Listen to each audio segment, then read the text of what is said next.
S Rameshan Potti Chettikulangara മേൽശാന്തി.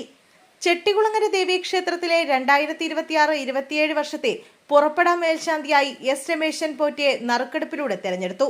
പത്തനംതിട്ട ശാന്തിമഠത്തിൽ പരേതനായ ശങ്കരൻ പോറ്റിയുടെയും സുഭദ്ര അന്തർജനത്തിന്റെയും മകനാണ്. നിലവിൽ കൊടുമൺ വൈകുണ്ഠപുരം ശ്രീ മഹാവിഷ്ണു ക്ഷേത്രത്തിലെ മേൽശാന്തിയാണ്. ഇന്ന് ഉച്ചപൂജയ്ക്ക് ശേഷം ക്ഷേത്രനടയിൽ വെച്ചാണ് നറുക്കെടുപ്പ് നടന്നത്. തന്ത്രി പ്ലാക്കുടിയില്ലം ഉണ്ണികൃഷ്ണൻ നമ്പൂതിരി പ്രത്യേകം പൂജിച്ച 2 കുടങ്ങളിലായി നറുക്കെടുപ്പിന് തെരഞ്ഞെടുത്ത 5 പേരുടെ പേരുകളും മേൽശാന്തി എന്നെഴുതിയ കുറിപ്പും നറുക്കെടുത്തു. ആദ്യ 4 പേരുടെ പേരുകൾക്കൊപ്പവും മേൽശാന്തി എന്ന കുറിപ്പ് നറുക്കെടുക്കപ്പെട്ടിട്ടില്ല. അവസാനമായി രമേശൻ പോറ്റിയുടെ പേരും മേൽശാന്തി എന്ന കുറിപ്പും നറുക്കെടുക്കപ്പെടുകയായിരുന്നു. ഭഗവതിപ്പടിക്കൽ വീട്ടിൽ 8 വയസ്സുകാരി വൈഷ്ണവി ജെ നായരാണ് പേരുകൾ നറുക്കെടുത്തത്. സ്കൂൾ അവധിയായതിനാൽ പിതാവ് റിട്ടയർഡ് സൈനികൻ കെ സുകുമാരൻ നായരോടൊപ്പം ക്ഷേത്ര ദർശനത്തിലെത്തിയതായിരുന്നു തെക്കേക്കര LPS വിദ്യാർത്ഥിനിയായ വൈഷ്ണവി. സന്തോഷമാണ്, ഭഗവതിയുടെ അനുഗ്രഹമായിട്ടാണ് കാണുന്നത്. ജീവിതത്തിൽ മനസ്സിൽ പലപ്പോഴും ഇങ്ങനെ ചിന്തിച്ചിട്ടുണ്ട്, അവൾക്കൊരു ഭാഗ്യമാണ്. അതുപോലെ ഇന്ന് എന്തായാലും ഭഗവതി സാധിച്ചതിന് വളരെ സന്തോഷം. ശ്രീദേവി വിലാസം ഹിന്ദുമത convention trust vice president B Anilkumar, secretary Manoj Kumar, treasurer P Rajesh എന്നിവർ പങ്കെടുത്തു.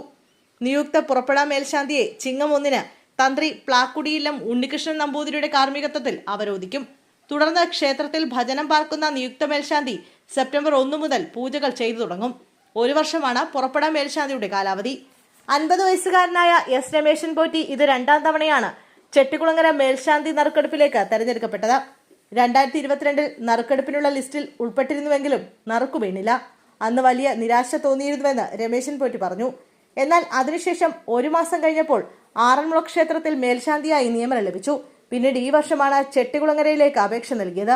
മേൽശാന്തിയായി തെരഞ്ഞെടുക്കപ്പെട്ടു എന്ന വാർത്ത കേട്ടപ്പോൾ പറഞ്ഞറിയിക്കാൻ കഴിയാത്ത സന്തോഷമാണ് ഉണ്ടായതെന്ന് രമേശൻ പോറ്റി പറഞ്ഞു. ഗുരുക്കന്മാരുടെയും പരദേവതകളുടെയും ആറന്മുള അപ്പന്റെയും അനുഗ്രഹമാണ് ഈ നിയോഗത്തിന് കാരണമെന്നും അദ്ദേഹം പറഞ്ഞു.